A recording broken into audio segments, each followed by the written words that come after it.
तो आज हम बात करने वाले हैं कि किसी टारगेट को लेकर बच्चा क्या सोचता है। बच्चे को पता है कि मेरा टारगेट है Olympiad exam, SSC, CET, Haryana exam, patwari, canal patwari और other exams like UPSC exam. कोई भी एग्जाम बच्चे की टारगेट है, पता है कि मुझे टारगेट ये अचीव करना है। लेकिन कुछ टाइम बाद क्या होता है कि बच्चा किसी एंटरटेनिंग, एक्साइटिंग, इंटरेस्टिंग चीजों के अंदर इंगेज हो जाता है और भूल जाता है कि टारगेट था क्या। तो आज इस टारगेट को लेकर हम बात कर रहे हैं। टारगेट के अंदर आप देखने वाले हैं कि बच्चे को डाइवर्ट थिंग्स से अवॉइड कैसे करना है और एक स्टडी को फोकस कैसे करना है। जैसे आपने कभी नोटिस किया हो कि बच्चा पेरेंट्स के साथ किसी मेले में जाता है और बच्चे को सब चीजें, टॉयज, खिलौने बहुत अच्छे लगते हैं और वहां पर बच्चा बिजी हो जाता है, इंगेज हो जाता है उन चीजों के अंदर। लेकिन जो टारगेट था बच्चे का वो था पेरेंट्स। जो मेन चीज थी वो थी पेरेंट्स, और पेरेंट्स को बच्चा भूल जाता है। उस केस में बच्चा क्या लाइफ में कोई अचीव कर पाएगा? नहीं ना। तो वैसे ही बच्चा जब मूवी को या फिर यूट्यूब को लेकर बैठता है किसी चीज को देखने के लिए, सीखने के लिए, उस केस में बच्चा थोड़ी देर बाद डाइवर्ट हो जाता है किसी मूवी से, किसी सीरियल से, किसी एड से, और बच्चा फिर बिजी हो जाता है उस एड को देखने में या मूवी को देखने में। यानी पूरा टाइम बच्चा वेस्ट कर देता है उस मूवी को देखने में। लाइफ खराब हो चुकी है उस साइड। लेकिन जो बच्चे की स्टडी थी, बच्चे ने स्टडी को टाइम देना बंद कर दिया। धीरे धीरे उसकी हैबिट बन गई। क्योंकि if so first my dear, if you want to gain good marks in any exam you are facing, CET, Haryana SSC, Patwari, Canal Patwari, banking or UPSC exams, my dear, the most important thing, if you want to remember spelling of word, you have to clear sounds. You have to clear sounds. इसको sound को, इस word को सही pronounce कैसे करेंगे? तो हम क्या बोलेंगे? एकोमोडेट। क्लियर हो गया? मीनिंग क्या हो गया? रहना, निवास स्थान, place. Let's see. He gave a dash performance that stunned the audience. एक सेंटेंस दिया गया है और आपको इसके अंदर फाइंड आउट करना है कि एग्जैक्ट सेंटेंस कह क्या रहा है, उसके अकॉर्डिंग ऑप्शन बेस्ट क्या बनेगा। ऑप्शन बेस्ट ऑप्शन क्या बनेगा? तो आई थिंक यहां पर आपको पता है, आप जानते होंगे कि मीडियोकर का मीनिंग होता है, मीडियोकर मीन्स होता है एवरेज। क्या होता है? Average. Clear Sam? You also come here. Second word है डिस्मल। डिस्मल का मीनिंग होता है उदासी, उदास, निराशाजनक।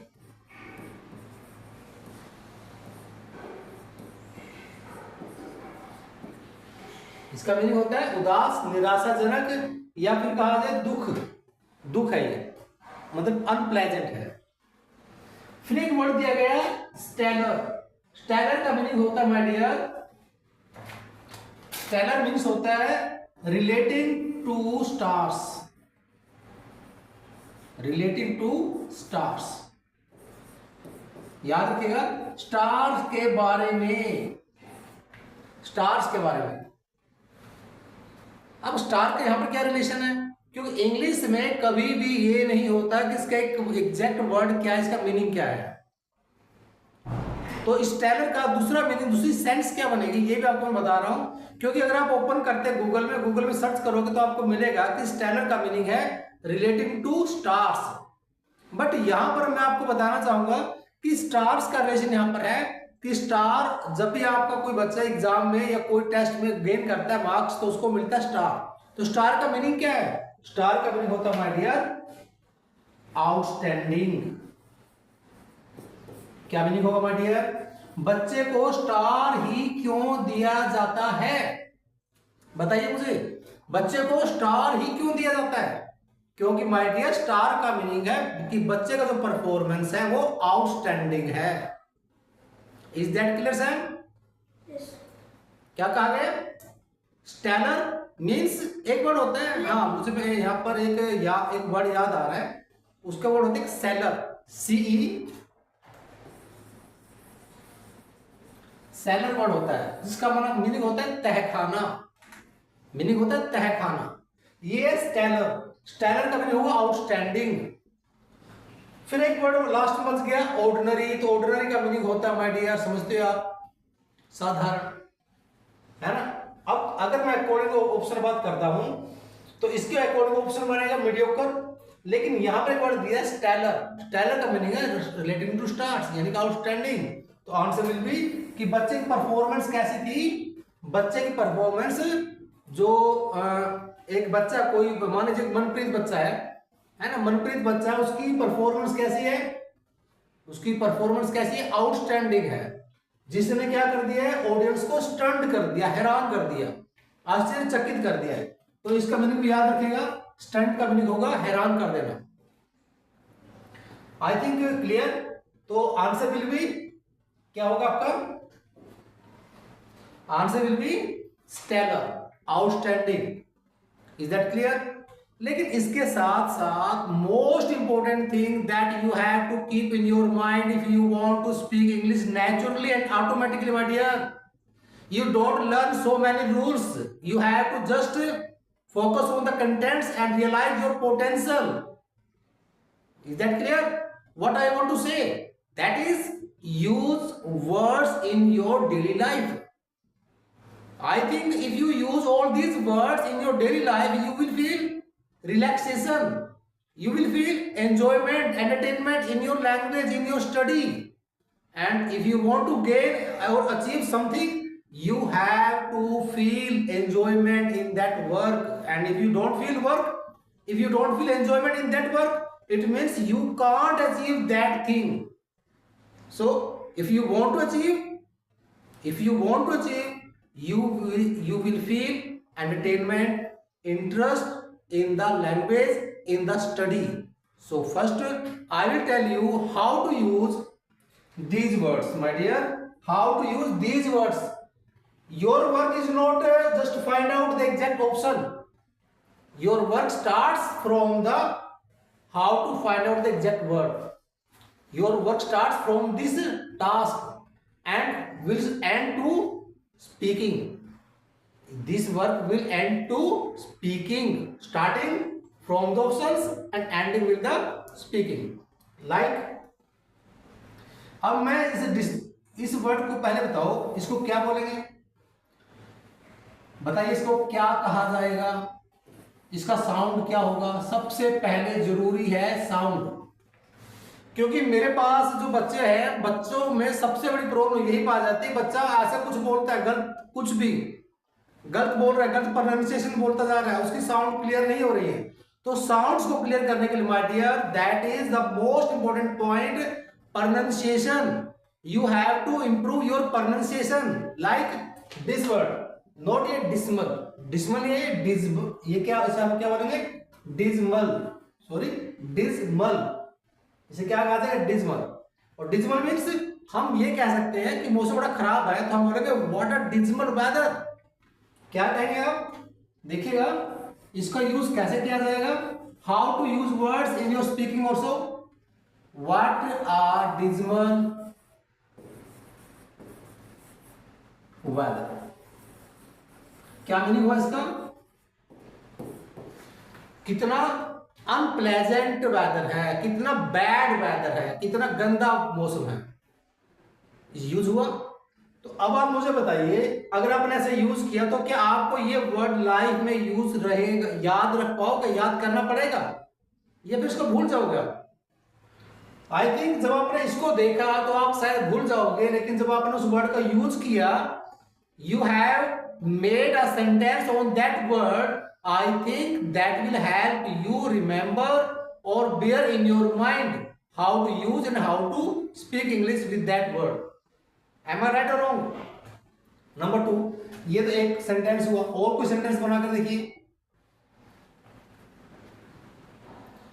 हम कहेंगे I am not impressed। हम क्या कहेंगे माय डियर, एक सेंटेंस बनाएंगे, जल्दी से लिखेगा, आई एम नॉट इम्प्रेस्ड, किससे, with the, I am not impressed with the dismal standard,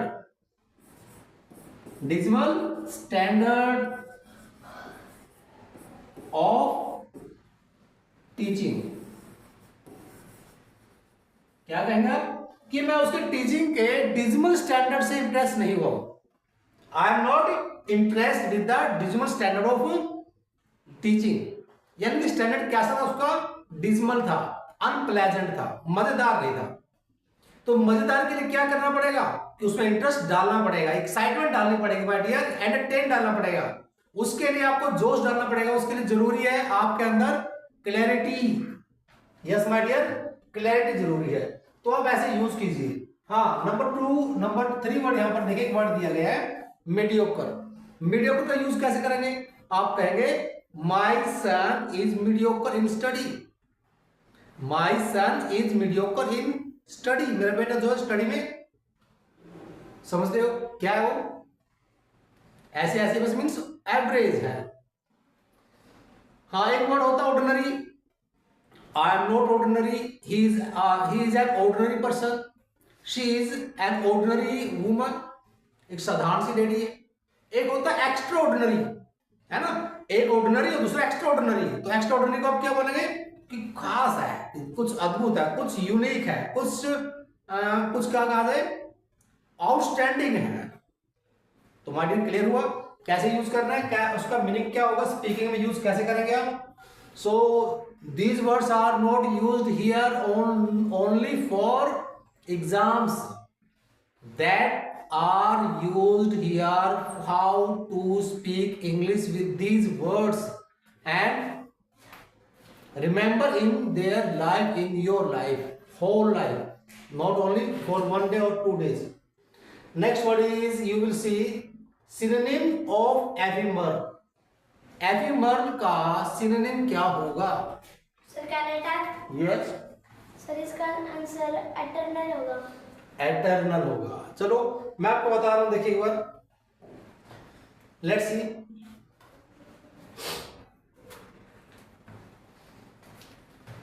ephemeral एक वर्ड होता है जिसको हम बोलते हैं, इसको हम कहने वाले हैं शॉर्ट लिव्ड। क्या कहेंगे आप, शॉर्ट लिव्ड। इसका अपोजिट होता है, इसका अपोजिट होगा एटर्नल। एटर्नल का मीनिंग होता है कभी भी खत्म ना होने वाला, कभी भी खत्म ना होने वाला, कभी भी खत्म ना होने वाला।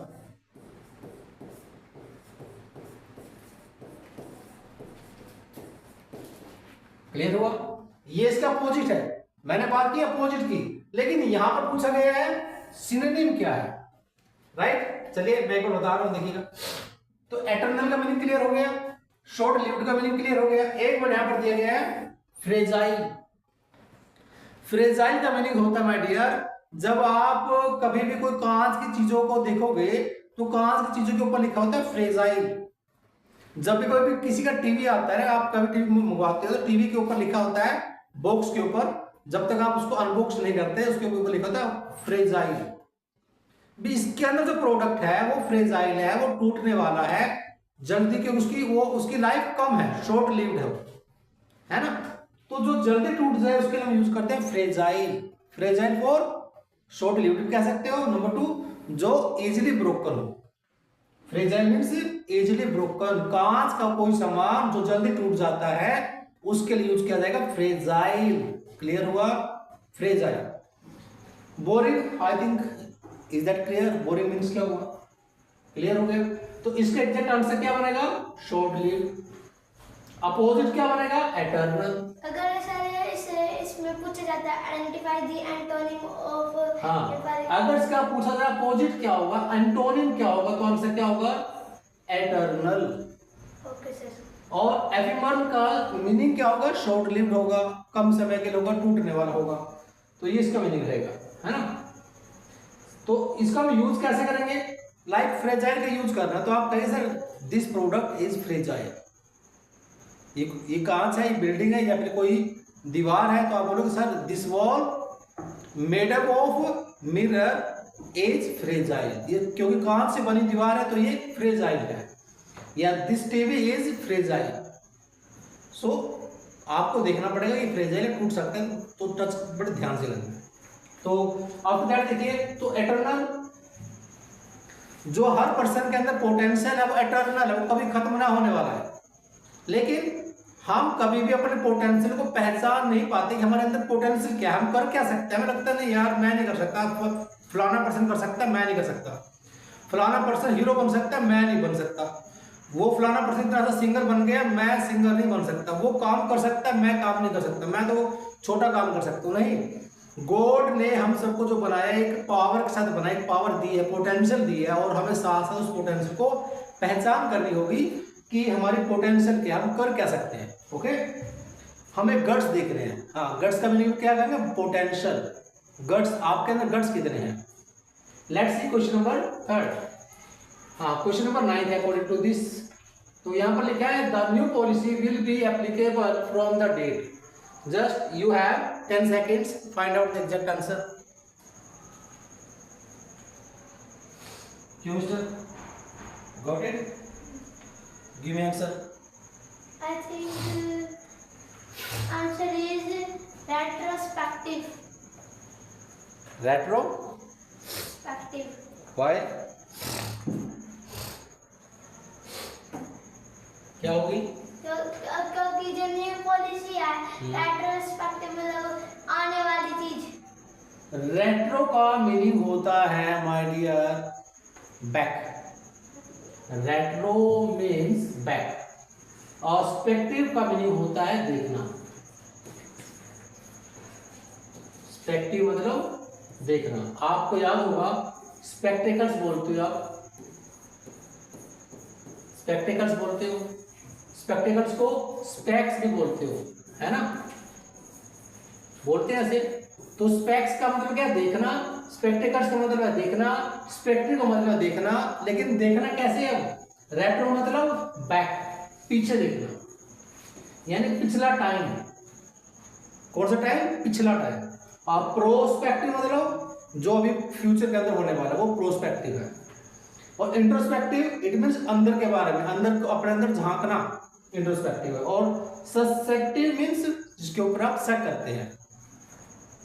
तो पॉलिसी जो है, नई पॉलिसी वो एप्लीकेबल होगी आने वाली डेट से। कब, पॉलिसी डेट से, प्रोस्पेक्टिव डेट से होगी, पिछली डेट से नहीं होगी। तो आपका आंसर क्या होगा, prospective. Let's see question number 10। And now you have to identify antonym of reluctant. Sir, I know. Can I tell? Yes. Sir, antonym of reluctant answer is hesitant. अब मैं आपको बता रहा हूँ, एक बार ध्यान से देखिएगा।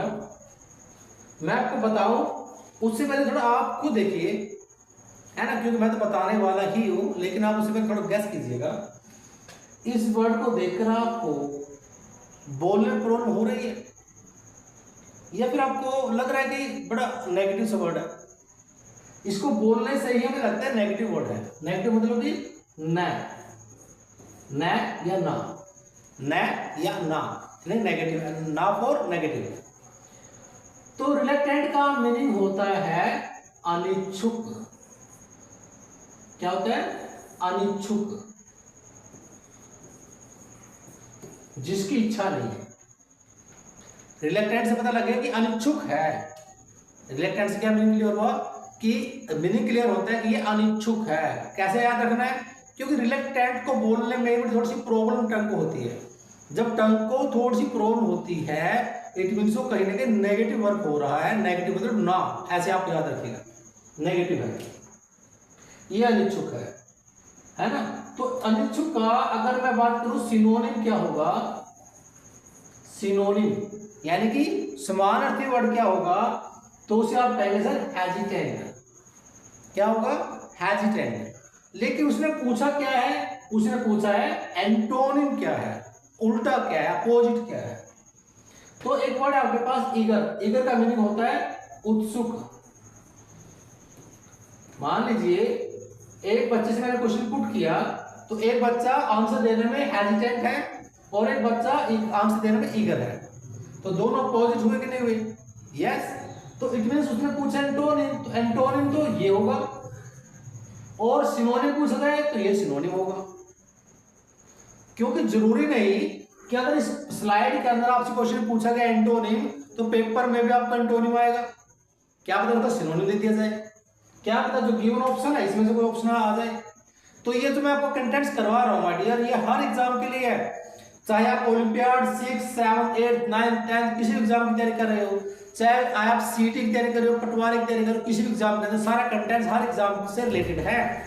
इससे बाहर आपका कभी भी सिलेबस नहीं हो सकता, क्योंकि that is relating to basic concept और हर एग्जाम में बेसिक ही पूछा जाता है। चलिए आपको दैट एक वर्ड यहाँ पर क्या, रिफ्यूजिंग, रिफ्यूजिंग समझते हो आप, मना कर देना।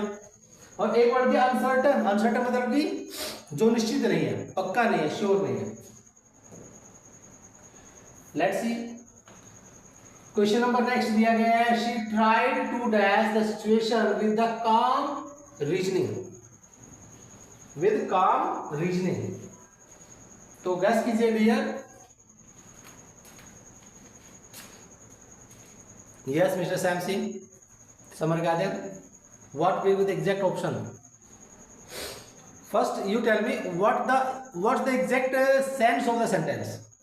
She tried to the situation with calm reasoning. Exact meaning. वो ट्राई कर रही थी उस सिचुएशन को। You will come here and tell me.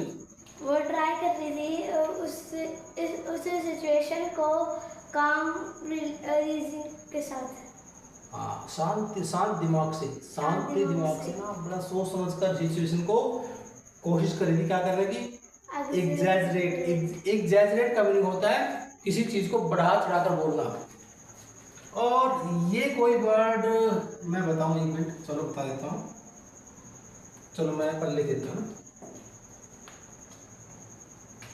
इस वर्ड को मैं यहां पर समझा देता हूं एक बार। एक वर्ड है, स्पेलिंग भी याद रहेगी, मीनिंग भी याद रहेगा, सेंटेंस भी बना सकते हो, लेकिन फॉलो कंडीशन करनी पड़ेगी। क्योंकि स्पीकिंग के लिए कोई बुक नहीं उठानी है, या पेपर के लिए कोई बुक नहीं उठानी, उस स्पेशल बुक को लेकर आओगे किसी पेपर की, वहीं से तैयारी होगी नहीं, तैयारी होती है बेसिक से। मैं गारंटी के साथ कह रहा हूं माय डियर, 101%। अगर कहा जाए इससे बाहर क्वेश्चन पेपर बन ही नहीं सकता है किसी भी एग्जाम के बारे में बात की जाए तो। यहां पर देखो एस्केलेट, यहां पर एक वर्ड है, इसको हम ऐसे बोलेंगे, ई की साउंड है, एस्केलेट। एस्केलेट, एस्केलेट का मीनिंग होता है इंक्रीज करना। एस्केलेट मीन्स इंक्रीज करना, बढ़ाना। सर जी की बात सी में आएगी। हाँ, ये स्केलेट, ई की अलग रहेगी, एस्केलेट। एस्केलेट का मीनिंग होता है बढ़ाना, इंक्रीज करना, और एग्जैजरेट का मीनिंग होता है बढ़ाना, राइट। और जी एग्रावेट का मतलब होता है बढ़ाना, जब आप किसी को गुस्से को बढ़ा देते हो, एग्रावेट करना, या किसी कीमत को बढ़ाया जा रहा है। टर्मिनेट तो आप समझते हो, टर्मिनेट को खत्म कर देना। लेकिन यहां पर वर्ड दिया देखो डी, एस्केलेट मतलब बढ़ाना, और डी का यूज साथ में कर दिया तो मीनिंग क्या हो गया, घटाना। एस्केलेट का मीनिंग होता है बढ़ाना, तो घटाने की मीनिंग क्या होगी, डिक्रीज होगा। तो डिक्रीज सेंस में हम क्या यूज करने वाले वर्ड है, answer will be right, option number D. So उसने बड़ी काम रीजनिंग के साथ सिचुएशन को डी एस्केलेट करने की कोशिश की, शांत करने की कोशिश की, डिक्रीज करने की कोशिश की, सिचुएशन को डिक्रीज करने की कोशिश की है। तो डिक्रीज करने के लिए आप क्या यूज करेंगे, D escalate. So answer will B, तो फर्स्ट याद रखिएगा,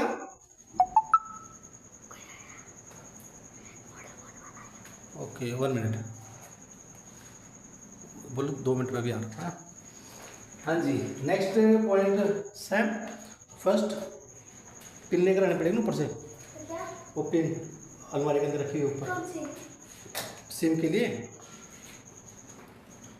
पूछ सकल क्या करना है। हाँ, नेक्स्ट एक बार देखिएगा,